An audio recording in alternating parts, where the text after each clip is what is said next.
Buen día, estimados estudiantes. Mi nombre es Jorge Luis Gómez Salinas. La materia que vamos a impartir es Protocolo de Operación y Mantenimiento. Este es el video 3 de la clase número 3. Vamos a ver o vamos a seguir con los métodos de análisis de riesgo. Este es el método cuantitativo mixto. Ok, vamos a ver un concepto, sus fases y todo eso. El estudio del método cuantitativo mixto de análisis se debe dividir en varias etapas consecutivas. Por consiguiente, también nos encontramos ante un método secuencial, al igual que el método Mosler. El método Mosler en el anterior video vimos que también tiene fases. Tiene 5 fases, no me mal recuerdo, 4 o 5 fases. Este también va a ser por secuencias. Uno depende del anterior. ¿Vale? Y así. Por ejemplo, el 2 depende del 1, el 3 depende del 2, etc. Este método tiene como particularidad el abandono de las ponderaciones igualitarias de sus factores, como ocurriría en el método de Mosler, al tiempo que introduce procedimientos cuantitativos y consecuentemente se aleja de las influencias subjetivas que podían influir en el exceso del método anterior. Las distintas fases son las siguientes. Fase 1, definición del riesgo. Fase 2, análisis del riesgo. Fase 3, evaluación del riesgo. Fase 4, clasificación del riesgo. Vamos a hablar de la fase 1. Esta fase tiene por finalidad la identificación del riesgo y delimitando sus objetos y su alcance, para diferenciarlo de otros riesgos. El procedimiento a seguir es el mismo que empleamos en el método Mosler y se basa en la identificación de los elementos característicos del riesgo como son el bien y el daño. La identificación a su vez de estos elementos característicos la realizaremos mediante la descripción de la cosa valiosa, la cualidad benéfica y la circunstancia para el bien de la causa y la manifestación y las consecuencias negativas del daño. Esta es la fase 1. La fase número 2, que es el análisis del riesgo. En esta fase tiene por objeto la determinación de los criterios que posteriormente evaluaremos en la siguiente fase, o sea, en la fase 3. Los criterios a ponderar serán los siguientes. P, que es el criterio de probabilidad, E, que es el criterio de exposición, y C, que es el criterio de consecuencia. Para el criterio de probabilidad, mediremos el número de veces que puede presentarse el riesgo analizado y por consiguiente es un criterio muy unido a la vulnerabilidad que presenta el bien a sufrir daños como consecuencias del riesgo estudiado. ¿Ok?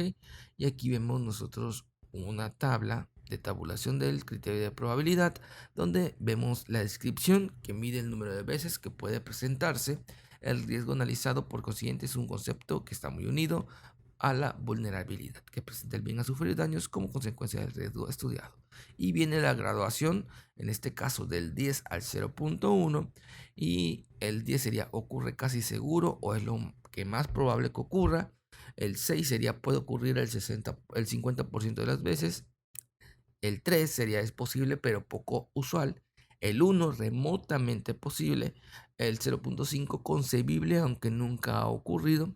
Y 0.1 prácticamente imposible. ¿Ok? Nos damos por entendido que en la fase, ¿ok? En la probabilidad más que nada, no en la fase, en la probabilidad no va a haber un 0%. Por eso ponemos 0.1. ¿Ok? Para el criterio de exposición, este criterio atiende las veces que puede presentar el agente dañino y la intensidad que puede actuar durante estos ataques, ya sea por permanecer mucho tiempo en contacto con el bien o por la agresividad del agente dañino, aunque permanezca poco tiempo en contacto. ¿Ok? Su ponderación o su evaluación sería continua, que es permanente, un 10, frecuente, una vez al día, 6, ocasional, una vez a la semana, 3, poco usual, una vez al mes, 2, rara, unas pocas veces al año, 1, y muy raro, una vez al año, 0.5. Estas son unas evaluaciones que vamos a tener. Ahora me faltaría el de criterio de consecuencias. Aquí está. ¿Ok? El criterio de consecuencias. Mediante este criterio vamos a cuantificar en unidades monetarias los daños y los costos. ¿Ok? Estos daños y costos potenciales pueden producirse en caso de materializarse el riesgo analizado. Como puede observarse, este método pondera las consecuencias con un peso 10 veces superior que el asignado a la probabilidad o a la exposición. Nosotros veíamos que aquí son del 10 al 0.5, del 10 al 0.1, pues en esta aplicamos del 100 al 1, o sea, 10 veces más el más alto. La catástrofe, daños superiores a 1.5 millones de euros, en este ejemplo, 100% o 100. Desastres, daños de 350.000 y 1.5 millones, 40. Muy seria, daños entre 75 y 150.000, 15. Seria, daños entre 15.000 y 75.000, un 7. Importantes, daños entre 100.500 y 15.000, 3. Y perceptibles, daños inferiores a 15.000. Y lo vamos a denominar como 1. ¿Ok? Y bueno, vamos aquí la evaluación de la probabilidad, que es prácticamente lo mismo que hemos estado nosotros analizando, pero a la probabilidad le asignaremos un parámetro que sea mayor de 0 y menor o igual que 10.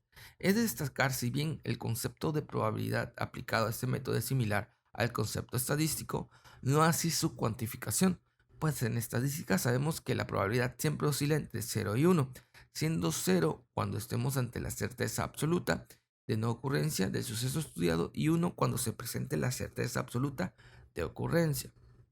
¿Ok? La fase de o la evaluación de por exposición tenemos, ya esto lo habíamos platicado, que de acuerdo con el concepto de exposición ponderamos entre 0 y 10 entre parámetros según la tabla que mostramos a continuación. Y aquí tenemos la evaluación de consecuencias ya en una tabla. La consecuencia será ponderada entre 0 y 100, graduando estas valoraciones según lo corresponda a la magnitud económica de los daños y costos potenciales. Este método la pondera con un peso de 10 veces mayor, como decíamos. Este valor de coste no es aleatorio, sino que tiene que estar fijado en función del daño financiero que va a suponer a la empresa asumir sus consecuencias, indemnizaciones y reparaciones básicamente, sin perjuicios de otros daños que puedan existir, como pérdida de oportunidades, daños a la imagen de proveedores, entidades financieras, etc. Nosotros vamos a tomar como referencia del daño irreparable a la cuantía a partir de la cual no se podría hacer frente a un ejercicio económico del flujo presupuestario para atenderlo. Entendemos que este límite va a estar fijado por la excepcionalidad que marca, por ejemplo, dentro de uno de los aspectos de la administración locales, se establece según la ley reguladora de haciendas locales para acudir a operaciones de préstamo para financiar modificaciones de gasto corriente, el 5% de los recursos de operaciones corrientes de la entidad que se encuentra aproximadamente en 6 millones. Ese es solamente un ejemplo que podemos nosotros mencionar. La etapa 4, o bueno, en este caso la fase 3, perdón, la fase 3 todavía continuamos ahí, vamos nosotros a conocer esta fórmula. Esta fase tiene por objeto cuantificar el riesgo esperado, teniendo en cuenta los criterios vistos anteriormente. La fase 3. Vamos a conocer R, que es el nivel de riesgo, y nos viene dado por la siguiente expresión, que va a ser R va a ser igual a la multiplicación y la multiplicación de la probabilidad por el criterio de disposición por el criterio de consecuencia. O sea, las tres variables que estamos nosotros evaluando en la parte superior, en la fase 2, se van a multiplicar en la fase 3 para obtener un valor de la evaluación de qué tan riesgoso es. ¿Ok? La fase 4, se mide de la siguiente manera. Esta fase tiene por objeto clasificar el riesgo en función de un valor R o del valor del factor de riesgo o nivel de riesgo que calculamos en la fase 3, obteniendo en la evaluación del mismo y establecer las acciones correctoras a adoptar. En consecuencia, los resultados que obtengamos del riesgo, el método cuantitativo mixto nos establece una relación de acciones que irán directamente vinculadas con los medios humanos, técnicos y organizativos del sistema de seguridad.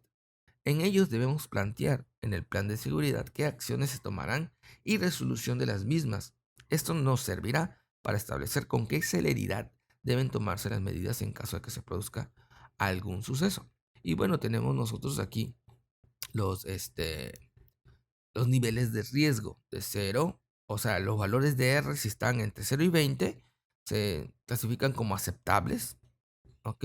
Y van a tener unas acciones correctoras que vamos a mencionar más adelante. Por ejemplo, esto que es aceptable, la acción correctora sería mantener en la operación, mantenerlo como está. Si el riesgo está entre 0 y 20, mantenerlo, no hay problema. Si está entre 20 y 70, la clasificación de riesgo es posible. Entonces la acción a tomar o las acciones correctoras sería controlarlo. Vamos a controlarlo. Si el nivel de riesgo, el valor de R se encuentra entre 7 y 200, es considerable. ¿Qué acciones vamos a tomar? Vamos a requerir corrección o requerir medidas de seguridad para controlar esto. Ya es un riesgo considerable. Si el riesgo está entre 200 y 400, eso se considera como una clasificación de riesgo alto. Y entonces las acciones a tomar serían las medidas de seguridad inmediatas o corrección inmediata. Y si está en el nivel superior, que es de 400 a 10.000, se considera una clasificación muy alta y las correcciones que debemos tomar o las acciones correctoras van a ser considerar eliminaciones de la operación, o sea, parar. ¿Ok? Medidas de seguridad urgentes y se considera como una crisis. A medida que vayamos adoptando acciones correctoras, bien sea de carácter administrativo, como son las normas, procedimientos, etcétera, o de protección, que como sean vigilancia, medios electrónicos, etcétera, o de transferencia, irán disminuyendo los valores de los tres criterios analizados, que es la probabilidad, que es el valor de exposición y lo que es el valor, los criterios de consecuencia, van a ir disminuyendo y consecuentemente bajarán el nivel de riesgo en este caso del proyecto o del establecimiento donde estemos. ¿Ok? Tenemos que controlar entonces esas variables. Y bueno, a medida que vayamos adoptando, como decíamos, nosotros vamos a ir bajando este valor de R y podríamos pensar en un principio que cuanto menor sea el valor de R, tanto mejor sería para nuestra administración, pero no es así. Dado que una disminución del nivel de riesgo tiene un coste que viene determinado por el coste de los medios CM empleados, además de este coste, otro factor relevante a tener en cuenta es el factor de corrección, que mide la disminución del nivel de riesgo que tiene lugar al entrar en acción los medios empleados. Para ayudarnos a tomar una decisión sobre la optimización de los recursos empleados, su coste y el grado de corrección de riesgo, se va a emplear una fórmula para justificación que sería R, o sea, el nivel de riesgo, entre el coste de medios por el factor de corrección. Y nosotros vamos a tener también una tablita que no la puse por aquí, pero más o menos el factor de riesgo CM aplica igual de 10 a 0.5. El factor de corrección para otro, para eliminar el 100% debe ser 1, para menos del 25 sería 6 y el nivel de justificación, si va de 0 a 10, la decisión no se justifica acciones correctoras, del 10 al 20, zona de dudas, revisar C y revisar el FC, y si va de 20 a más pequeño, justifica las propuestas de las acciones. ¿Ok? Vamos a tener también, aquí tenemos lo de acciones correctoras. Y la fase 5, como yo les comentaba, ya entran los costes de medios, que es lo que yo les comentaba, que va del 10 al 0.5, los factores de corrección que va del 1 al 6. El coste de medios determina el coste de acciones correctoras, ¿ok? Si es más de 75.300, valor de 10. Si es menos de 150, es 0.5. El factor de corrección mide la disminución del nivel de riesgo, que elimina el 100% de riesgo, vale 1. Si elimina menos del 25%, vale 10. ¿Ok? Y nosotros vamos a conocer esta fórmula. Como les decía, la justificación es R, en este caso, entre el coste de medios por el factor de corrección y en lo que yo les comentaba ahorita, el nivel de justificación y sus valores correspondientes. ¿Ok? Y esta es una tablita para la fase 6, que es el análisis de riesgos concretos con el objetivo de organizar los datos del análisis de riesgo o comprobar la evaluación de los mismos.